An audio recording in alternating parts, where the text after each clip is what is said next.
Git desde cero. Al acabar este vídeo serás capaz de entender estos memes sin ningún tipo de problema. Comencemos. Git es un control de versiones, pero ¿qué es exactamente un control de versiones? Los programas para controlar versiones son un grupo de aplicaciones originalmente ideadas para gestionar ágilmente los cambios en el código fuente de los programas y poder revertirlos. Ha habido varias generaciones de control de versiones. La primera, los logs, donde solo una persona podía tocar el código en el mismo momento. La segunda generación eran los centralizados, que como su propio nombre indica, aglutinaban todo el código en un solo sitio y desde ahí se gestionaba entre los distintos desarrolladores. Y actualmente estamos en la tercera generación, la generación distribuida, donde cada uno toca por su lado el código y se une finalmente. Visto esto, hablemos ya de Git. Git fue creado por Linus Torvalds, la misma persona que inició el desarrollo del kernel de Linux. Vamos a ver cómo funciona Git. Git funciona mediante snapshots, que, para hacernos una idea, es como si Git cogiera todo tu código, lo metiera de alguna manera en una cajita de zapatos y le pusiera una cinta por encima cada vez que hacemos un commit.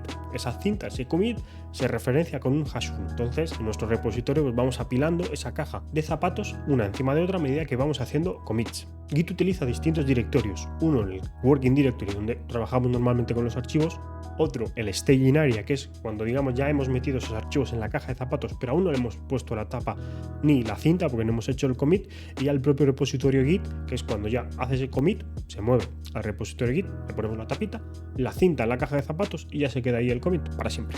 Pero basta ya de teoría, vamos a algo de práctica. Lo primero que tenemos que hacer es tener Git instalado. Hay distintas formas de instalar Git dependiendo de tu sistema operativo. Si utilizas Windows, lo mejor es ir a la página oficial, que la dejaré en la descripción, y bajarte el instalable. Si estás utilizando Linux, seguramente ya te venga Git preinstalado, y si no, pues con tu gestor de paquetes lo instalas. Y si estás utilizando MacOS, necesitas tener las Xcode Build Tools instaladas para poder utilizar Git, a menos que tengas Homebrew y lo instales desde ahí. Vale, una vez instalado, vamos a ver qué versión tenemos. Git --version, y veremos que tenemos la versión Git 2.30.02. Tú tendrás pues, la más reciente que te hayas instalado. Bien, ahora vamos a comenzar con Git. Vamos a crear un directorio que se va a llamar prueba Git. Vamos a ir a ese directorio. Todo lo vamos a utilizar de la línea de comandos porque es la manera más rápida de utilizar Git. Al final del vídeo veremos las herramientas visuales con una GUI para poder utilizar Git también pues con una interfaz gráfica, pero yo prefiero la terminal y es bueno que os acostumbréis un poco a tocar Git con la terminal. Tenemos nuestro directorio vacío, que si veis no hay nada, entonces para iniciar Git ponemos git init.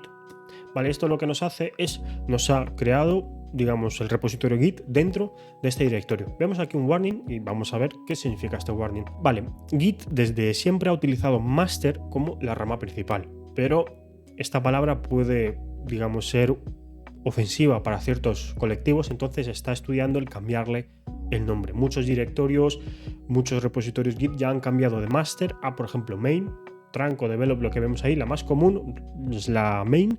Entonces, esto se nos ha creado con master porque aún están estudiando qué tipo de nombre ponerle, pero si podéis cambiarle el nombre utilizando este comando y lo dejamos en main. Yo, como ya lo he creado, lo voy a dejar en master, pero tened en cuenta que en repositorios Git que veáis por ahí es posible que master no exista y que sea main lo mismo que hace master, porque bueno, pues la palabra no da buenos recuerdos, digamos. Entonces vamos a dejarlo simplemente para que entendáis un poco el porqué de este warning. Vale, con el repositorio Git ya inicializado vamos a ver qué nos ha creado. Si nosotros ponemos ls, veremos que parece que nada, pero si ponemos ls-la, vemos que tenemos un directorio Git. Si hago pd.git y estamos dentro, vemos aquí distintos directorios: el de branches, config, description, head, hooks, info, object y refs. Importante, de aquí que nos sacamos, bueno, las branches almacenarían las branches, el archivo head, ¿vale? Si yo hago del archivo head, es la referencia actual en el repositorio Git en el que estamos. Es decir, como ya sabéis, tenemos todas nuestras cajitas de zapatos aquí apiladas, pues el head guarda la referencia a qué cajita de zapato estamos apuntando. Entonces yo hago head, me diría que estamos apuntando a la rama master y a su último commit. Las ramas las veremos a continuación, pero primero vamos a crear nuestro primer archivo y añadirlo al repositorio. Salimos del repositorio Git. Vale, aquí por ejemplo podemos crear un hello.py. Vale, aquí ponemos print hello world. Vale, con el archivo ya creado vamos a ejecutarlo, funciona perfectamente. Vamos a ver qué nos dice Git del estado. Para ver el estado del repositorio Git ponemos git status. Nos dice en qué rama estamos, en la master, sin ningún commit aún. Y nos dice que hay un file, un archivo que está on track. Es decir, que Git no está siguiendo las modificaciones en ese archivo. ¿Por qué? Porque para que Git siga las modificaciones de este directorio tenemos que añadir los archivos. Podemos añadirlo de varias maneras. Una de ellas, si quisiéramos solo un archivo, pondríamos git add y pondríamos el nombre del archivo, hello.py, ¿vale? Y ahora mismo ese archivo está traqueado. Si yo pongo git status, bien escrito, me dice que no hay ningún commit, pero que sí que hay un cambio a hacerle commit, es decir, un nuevo archivo llamado hello.py. Vamos a hacer nuestro commit. Para hacer nuestro commit ponemos git commit y habría que añadir un mensaje. Para eso ponemos "-m" y aquí ponemos primer commit o el texto del commit que quieras. No te preocupes si aún no lo sabes, porque al final de este vídeo veremos también las recomendaciones y de qué manera poner nuestros commits para que sean claros, para que el resto de los desarrolladores lo puedan entender y facilitar así el trabajo en equipo. Con esto nos servirá.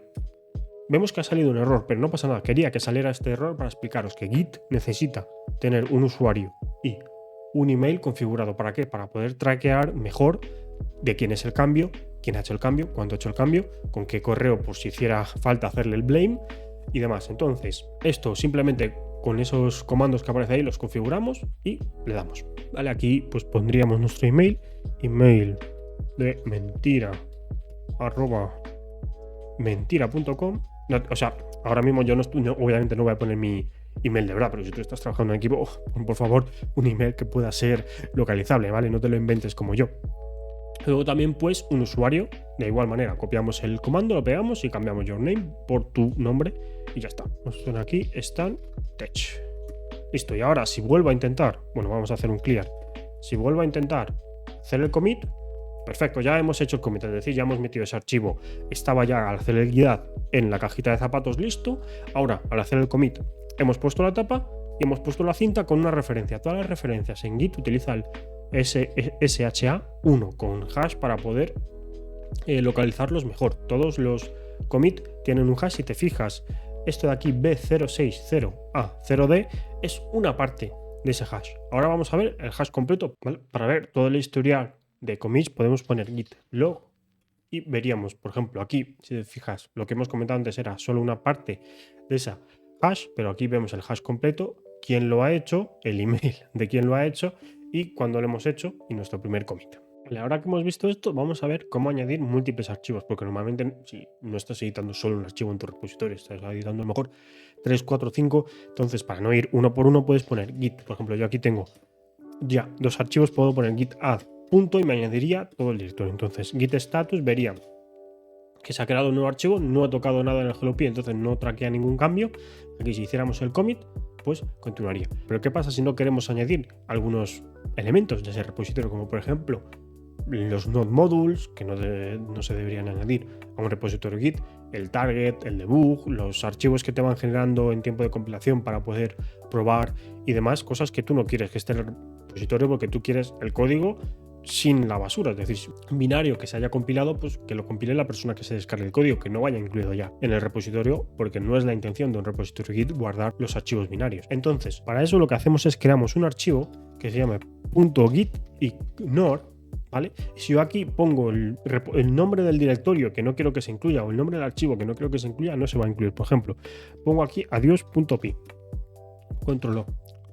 control X, vale. Entonces vemos aquí, esto está todo bien, pero si yo creo aquí un nuevo archivo que se llame adiós.py, pongo print, simplemente para probar que funciona. Vale, ¿ves? Está funcionando. ¿Qué pasa ahora? Que en teoría debería añadirlo, ¿no? Pero si yo pongo git status,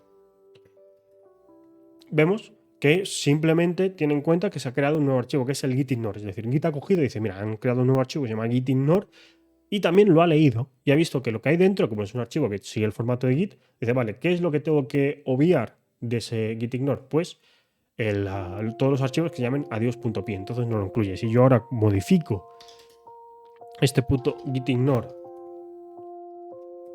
y lo llamo .git add paste, ¿vale? Y ahora git status, vemos que adiós sí que me lo tiene en cuenta. ¿Por qué? Porque git add test no es un archivo que Git reconozca, entonces debe traquear todo y también me traquea el adiós.py. Vale, volviendo a generar ese git ignore, si ahora volvemos a poner git status, me vuelve a quitar ese adiós.py. Entonces vamos a hacer el commit, git commit -m add git ignore. Perfecto. Visto esto, vamos a continuar con nuestro aprendizaje de Git y vamos a ver las branches, es decir, las ramas. ¿Qué son las ramas? Son, como hemos visto, tú tienes tu columna de cajitas de zapatos, una apilada tras otra, y puedes crear una rama que es como una versión copia de eso, en los que añadir otras cajitas de zapatos, como si fuera una copia, es decir, una distinta rama de tu directorio. Y poder tocarlo de distintas maneras, poder probar funcionalidades que solo quieres que estén en esta rama para que nadie más las toque o se equivoque en qué rama está. De hecho, vamos a ver también cómo trabajar con Git Flow, que es una forma muy interesante de trabajar con tus repositorios Git. Pero ahora lo primero, vamos a crear una rama. Para crear una rama ponemos git branch. Y aquí el nombre de nuestra rama, que será nueva rama. Si lo dejo vacío, si no añado un segundo argumento, lo cogerá de la rama actual, que en este caso es master. Pero si pusiera aquí el nombre de otra rama que existiera, imagínate que yo quiero crear una rama que se llama rama 2 y en vez de cogerme la referencia del máster, que me la coja de nueva rama, pues pondría rama 2, espacio y aquí nueva rama. Pero en este caso, como no aplica, se deja solo con un argumento, ¿vale? Y ahora nos ha creado esa rama, vamos a movernos de la referencia al archivo head que deje de apuntar al máster y apunte a la nueva rama. Entonces para eso hacemos git checkout nueva rama. ¿Vale? Y veis, ya me ha cambiado, ahora estamos en nueva rama. Aquí puedo tocar todo lo que quiera. Luego puedo decidir si hacer un merge con la rama principal o no, ¿vale? Ahora en esta rama hemos modificado el archivo hello.py, hemos puesto en vez de hello world, hello. Entonces yo miro git status, veré que se ha modificado el hello.py. También he añadido el git ignore que no estaba añadido. Entonces hacemos git commit -m cambiar hello. ¿Vale? Y ahora si yo voy al log, veo que tengo estos tres. En cambio, si vemos aquí, si yo vuelvo, hago git checkout a master, ¿vale? Estoy en master y veo git log y veo que aquí sea el primer commit y add git ignore. Nada más, no está el modificado. De hecho, si yo voy aquí y hago un cat hello.py, verás que pone hello world, no hello, o sea, a secas. Si hago otra vez git checkout nueva / rama, ¿vale? Y hago cat hello.py, veremos que aquí pone print hello. Es decir, tenemos distintas modificaciones en distintas ramas. ¿Qué pasa si ahora queremos unir estas ramas? Es decir, me quiero llevar las modificaciones que he hecho en mi rama, nueva rama, a master. Muy sencillo. Hacemos git checkout master. Estando en master ponemos git merge nueva rama y se llevará todo lo que tengo de esa rama, se lo llevará al master. Si os fijáis, lo tiene ahí todo. Entonces yo ahora pongo git log, ya veré cambiar hello, ya ese último commit lo ha metido en el master. Y también si yo pongo cat hello.py, vemos que pone print hello, es decir, se ha llevado las modificaciones. Vale, todo esto ha ido muy bien y se ha podido hacer el merge sin problemas. Pero ¿qué pasa cuando hay un problema? He modificado el archivo .py en los dos lados, los he hecho commit y ahora voy a intentar hacer un merge de la nueva rama con el master a ver qué ocurre. Entonces ponemos git merge nueva rama y ha habido un conflicto. Es decir, no puede hacer el merge del archivo hello.py porque los dos han modificado la misma línea. Es decir, el print, uno imprime adiós y el otro imprime hello world 2. Los dos tienen distintos commits y no ha podido hacer el merge porque no sabe cuál prevalece, porque al final está modificando lo mismo. Git, cuando haces un merge, intenta de manera automática unir los dos archivos sin que haya conflictos. Si yo estoy tocando de la línea 100 a la 200 ese archivo y tú estás tocando de la línea 300 a la 350, da igual todos los commits que hagamos y luego hacer el merge se va a poder hacer porque Git automáticamente puede ver que aunque se haya modificado el mismo archivo, son líneas distintas y juntas pueden coexistir. Pero ¿qué pasa si tú modificas la línea 1 y yo modifico la línea 1 también? ¿Quién tiene preferencia? ¿Tú? ¿Yo? ¿Quién es el correcto. En este caso, pues hay un conflicto y no puede resolverlo automáticamente. Lo tenemos que hacer nosotros a mano. Así que vamos a verlo. Vale, vamos a ver en más detalle el problema y cómo solucionarlo. Si ponemos git status, nos dirá qué archivo está teniendo problemas. En este caso, hello.py, y también podemos hacer un abort si no queremos hacer el merge. Lo que ha intentado hacer Git al hacer el merge y no ha podido es nos ha dejado el problema en el archivo. Es decir, si ahora pongo cat hello.py, vale, veis que me dice, oye, tu head tiene print adiós, pero también la nueva rama tiene hello world 2, ¿con cuál te quedas? ¿Qué haces? Entonces, si yo hago hello.py, veo que esto tengo un archivo, tengo que decidir con cuál me quedo, con mi head o con lo que me ha venido. En este caso he decidido quedarme con mi head. Entonces borro todo esto y dejo solo print adiós, nada más. Ahora que ya hemos modificado y nos hemos quedado con lo que queremos, simplemente ponemos git add esto, git commit -m y podemos solve merge issue. ¿Vale? Nos ha dejado hacerlo sin problema. Y si ponemos git log, veremos que se han puesto el adiós to hello.py, modify hello.py to hello world, se han integrado los dos commits, pero como ambos modificaban la misma línea, pues ha prevalecido el que yo tengo aquí, que es solve merge issue, que he decidido quedarme con el adiós en el hello.py, nada más. Y con esto también hemos visto uno de los problemas más comunes al intentar hacer las cosas, que es conflictos entre ramas. Y os prometí que íbamos a hablar de Gitflow. Vamos a hablar de Gitflow. ¿Qué es Gitflow? Gitflow es una forma de trabajo en la que por cada feature o característica de nuestra aplicación creamos una rama. Es decir, nosotros tenemos la rama principal, la main, en la que solo tenemos versiones finales de nuestra aplicación, y entre esas versiones todo lo que trabajemos, todo lo que hagamos, lo hacemos en ramas independientes y luego hacemos un único merge para tenerlo en la main. Así la main se queda limpita de commits, solo lo más esencial. No se puede, cuando tú te bajas una main, nunca vas a tener algún problema de compilación porque todas esas versiones son finales, porque todo el trabajo se realiza en ramas aparte de esa. Vamos a verlo con un dibujito que se ve mucho mejor.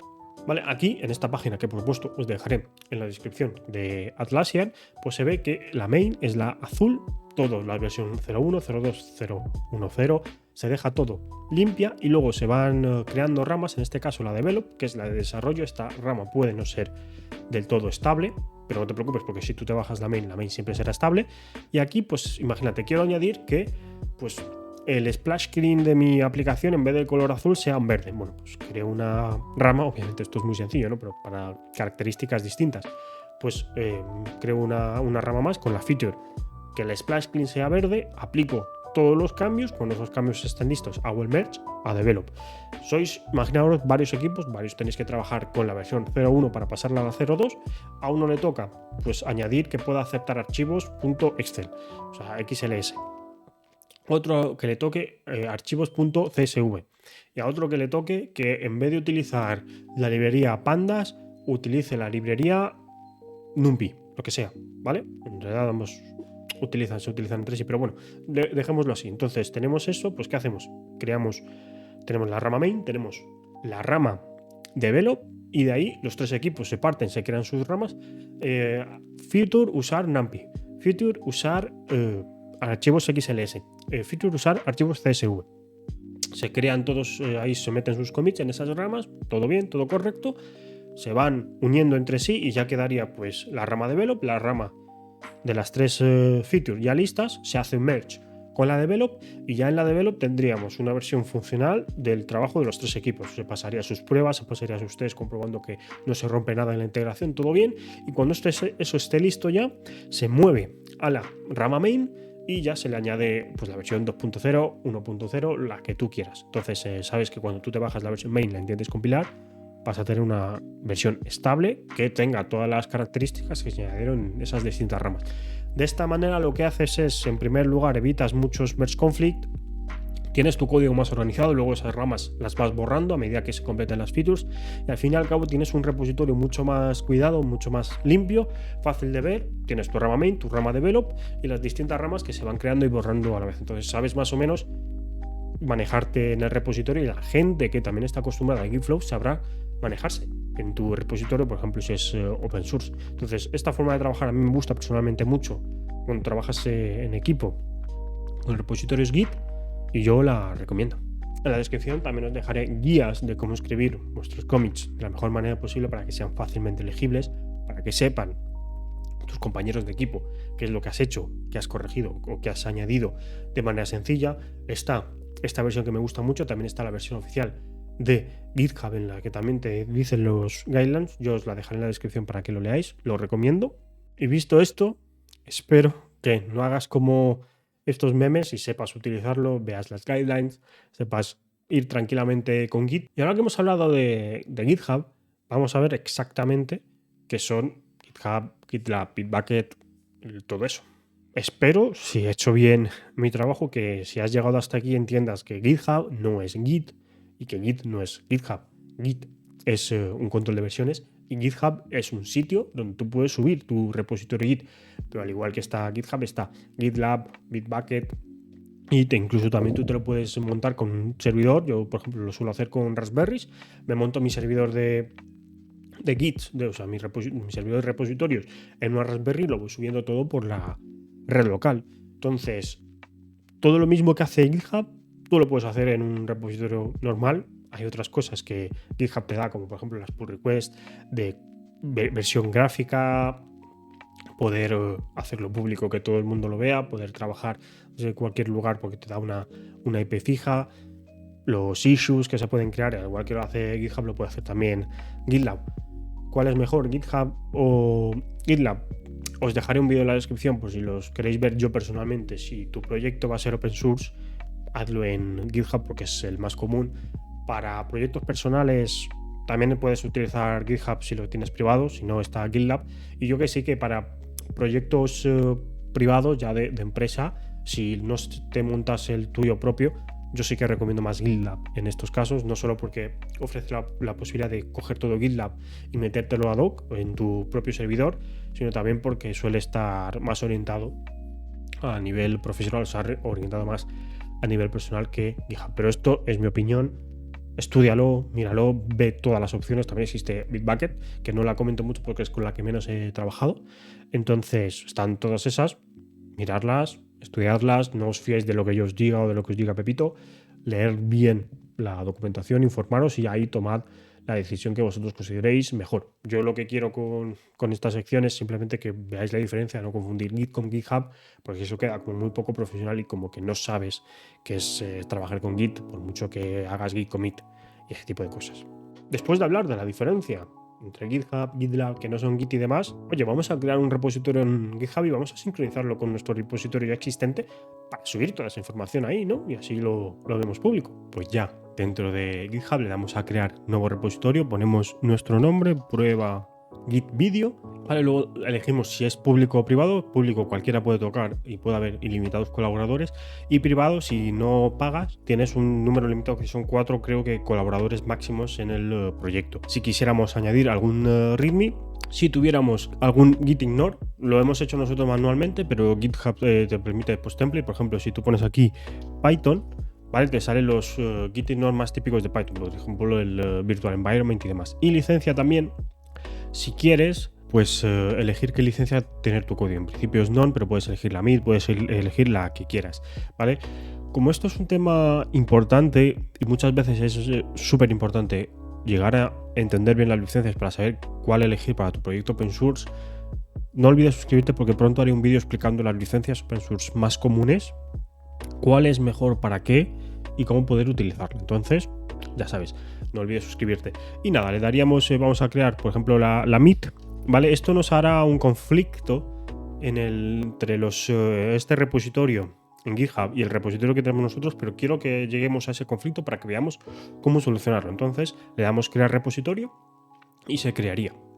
Vale, ya con este repositorio vemos que lo único que hay es un initial commit y un license. También nos tenemos que fijar que GitHub ya aplica lo que os comenté de las ramas principales main en vez de master. Entonces nosotros, si quisiéramos clonar o igualar este repositorio, iríamos a code y en teoría podríamos clonar con HTTPS. Pero esto es importante. Como la autenticación por HTTPS está ya deshabilitada en GitHub, lo mejor es hacerlo por SSH, ¿vale? Entonces aquí hay que añadir una SSH key, setearlo y todo. Entonces vamos a hacer todo el proceso desde el principio. Comencemos. Ya en la línea de comandos, aquí lo único que he hecho ha sido crear un nuevo repositorio Git La razón por esto no es porque vaya a haber un fallo, ¿no? Sino porque en prueba Git a secas lo configuré para ver si funcionaba y saber los comandos exactos para no hacernos el lío, ¿vale? Esto es prácticamente igual, lo único que solo tiene un archivo pi, git status nos dice que no hay nada y git log solo tiene un commit, ¿vale? Que es crear eso, ¿vale? Pero si vosotros habéis seguido el tutorial hasta ahora, podéis seguir los mismos pasos con vuestro repositorio original. Yo es que ya lo había configurado y no quiero que, pues que alguna cosa que por haber ya está configurada funcione y a vosotros no os funcione y entonces no sepáis qué hacer. He cogido un repositorio nuevo local para sincronizarlo con remote. Lo primero que tenemos que hacer es añadir el remote. Entonces hacemos git remote add y lo que hemos copiado de GitHub. En este caso, vamos aquí, hacemos copiar y lo pegamos aquí. Ponemos el nombre del origen, en este caso origin. Aquí vamos a pegarlo. Perfecto, ahora sí vamos a git remote -v. Vemos que tenemos eso como tal, pero si intentamos hacer un push no va a funcionar. ¿Por qué no va a funcionar? Porque no tenemos configurada la key SSH. Vamos a hacerlo. Vale, lo primero que tenemos que hacer es copiar este comando y pegarlo en nuestro terminal. En este caso, en Linux sería así, habría que buscar también en Mac, que debería ser muy parecido, y en Windows sí que puede diferir. Y aquí ponemos nuestro email, ¿vale? Esto nos generará nuestra SSH key. Tenemos que copiar el contenido del pub a GitHub para que pueda aceptarnos. Vamos a ello. Es importante que pongas el correo con el que te has logado en GitHub, es decir, tu correo, no cualquier correo que tengas, sino el correo con el que te has iniciado sesión en GitHub. Con la imagen ya creada puede que te pida una passphrase, que al fin y al cabo es simplemente una contraseña. No se te olvide, la pones y así pues tienes más segura eso. Ahora lo que tenemos que hacer es buscar el contenido y copiarlo a GitHub. Para ello vamos a cd.sh, que es un directorio oculto, ¿vale? Aquí deberíamos tener la id pub, ¿vale? Entonces tendríamos que hacer cat de la id ed25, que es la clave, la parte pública de nuestra key, y esa la tendríamos que copiar. Vaya, pues podéis utilizar el comando cat o podéis abrirlo con cualquier editor de texto que queráis, que os saldrá en texto. Vale, luego iríamos a GitHub Settings SSH New, ¿vale? Os dejaré también este link en la descripción si lo queréis, pero al final está en configuración. Ponemos un título para vídeo prueba Git, ¿vale? Authentication Key, y aquí copiaríamos el contenido, ¿vale? Es importante que el contenido que hemos sacado de ese archivo pub lo peguemos aquí y añadimos la SSH Key. Perfecto, con la SSH Key ya añadida podríamos hacer el push y debería funcionar. Con todo esto ya configurado, simplemente tendríamos que hacer git push. Como es la primera vez que hacemos git push, tenemos que seleccionar el set upstream. Entonces ponemos set upstream, el remote que hemos seleccionado, en este caso origin, y la rama con la que queremos sincronizarlo. Le daríamos enter. Aquí te va a pedir pues la contraseña que pusiste para ese archivo, lo pones y debería funcionar. Perfecto, ya tenemos la rama master subida al remote. Si vamos a GitHub, la veríamos ahí. Bien, si os fijáis aquí ya me aparece que tiene dos branches, dos ramas. Pero ¿qué pasa? Que aquí no está nuestro hello pi. ¿Qué ha pasado? Pues nuestro hello pi está en la rama master. ¿Qué pasa si yo al final quiero utilizar la rama hello, la rama principal de GitHub? ¿Cómo lo hago? Intentaríamos poder hacer un pull request, que está mal el concepto porque en realidad tendría que ser un merge request, pero no va a funcionar. Y decís, ¿por qué no? O al menos desde la web. Porque tienen historias de commits distintos, entonces no hay forma de hacer que se puedan unir. Pero esto por línea de comandos lo podemos solucionar. Es que vamos a verlo. Lo primero que tenemos que hacer es un git pull para llevarnos la rama main, ¿vale? Git pull.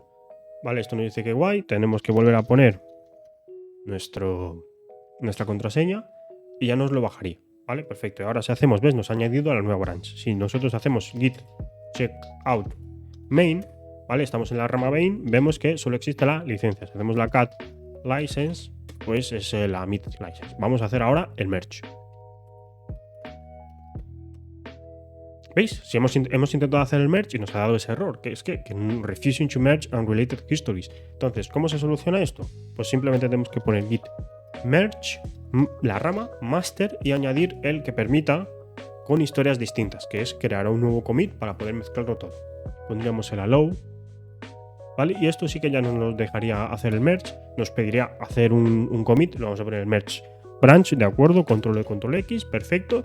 Y ahora ya tenemos nuestro archivo hello pi de la otra rama aquí en main. Entonces, para subirlo a la nube, simplemente hacemos git push y se subiría. Nos vuelve a pedir la contraseña. Perfecto, y ahora ya tendríamos nuestro archivo subido a la rama principal en main. Vamos a verlo en GitHub. ¿Veis? Perfecto. Aquí yo ya lo tengo actualizado. Veo que fue hace 11 minutos, 13 minutos. Está perfecto, ya tengo todo. Con esto hemos visto cómo unirnos a un repositorio en GitHub. Si tú primero creas el repositorio en GitHub, en GitLab, es mucho más sencillo que lo que hemos hecho nosotros, que es primero crear un local, añadir el remoto y demás. Pero quería que viéramos esta casuística porque no es tan fácil de resolver y así pues ya lo tenéis en vídeo. Y antes de acabar, os dije que todo lo hemos hecho con línea de comandos, pero también hay herramientas visuales para hacer esto, y una muy conocida es GitKraken, que también os dejaré el link en la descripción. Para proyectos open source es gratuita, para proyectos profesionales os costaría dinero, pero bueno, lo veis, es algo muy, muy visual, se ven todas las ramas, todos los commits, quién lo ha hecho y demás. Está bien hecho, al fin y al cabo. Si lo quieres, adelante; si no, pues tienes las integraciones que te da el propio GitHub, GitLab, Bitbucket y demás, y si no, pues siempre tienes la línea de comandos, que al fin y al cabo es lo más rápido. Pero quería también que vieras pues las interfaces gráficas que existen para Git, y entre ellas una de las más conocidas es GitKraken. Otro consejito más que os dejo es que, y da muy buena imagen para el tema de entrevistas, es que si tenéis algún proyecto open source lo subáis a GitHub o a GitLab o lo que sea, para que esté público, para que se vea que habéis trabajado con esa tecnología, sabéis usarlo y que podéis hacerlo. Obviamente no copiéis y peguéis un tutorial y lo subáis a GitHub, porque eso canta mucho. Pero si habéis tenido algún proyecto personal o demás que queráis, ahí está todo. Y luego pues se fijan al ver el currículum, si dejáis ahí vuestro link a GitHub, pues es un punto más, al menos para personas que quieran contratar a desarrolladores buenos. Y de verdad, otra cosa, si al final vuestro repositorio Git es una basura, obviamente no lo hagáis público. Intentad limpiarlo, intentad hacerlo bonito, hacer una copia, lo que sea, para dar una buena imagen. No por ir de voy a subir cualquier basura, porque entonces estarías pegándote un tiro en el pie. Y con esto ya hemos visto Git desde cero. Podrás crear tus propios repositorios, sincronizarlos con GitHub, crearlos desde GitHub y luego llevártelos a local. Todas las instrucciones pues las dejaré por la descripción. Espero que os haya gustado. Cualquier cosa, como siempre, me la podéis dejar por los comentarios. También me podríais decir por los comentarios qué os ha parecido. Si queréis que hagamos una segunda parte con cosas que no he comentado, quizás por no ser tan necesarias o mucho más avanzadas de lo que quería ver hoy, dejádmelo por los comentarios. Cualquier cosa, también ideas para vídeo, lo que queráis, me lo podéis dejar. Y también, si queréis dejarme vuestro repositorio GitHub por los comentarios para poder echarle un vistazo y ver vuestros proyectos, pues por supuesto bienvenido sea, y a los que más me gusten pues les dejaré un corazoncito. Dicho esto, nos vemos en la próxima. Adiós.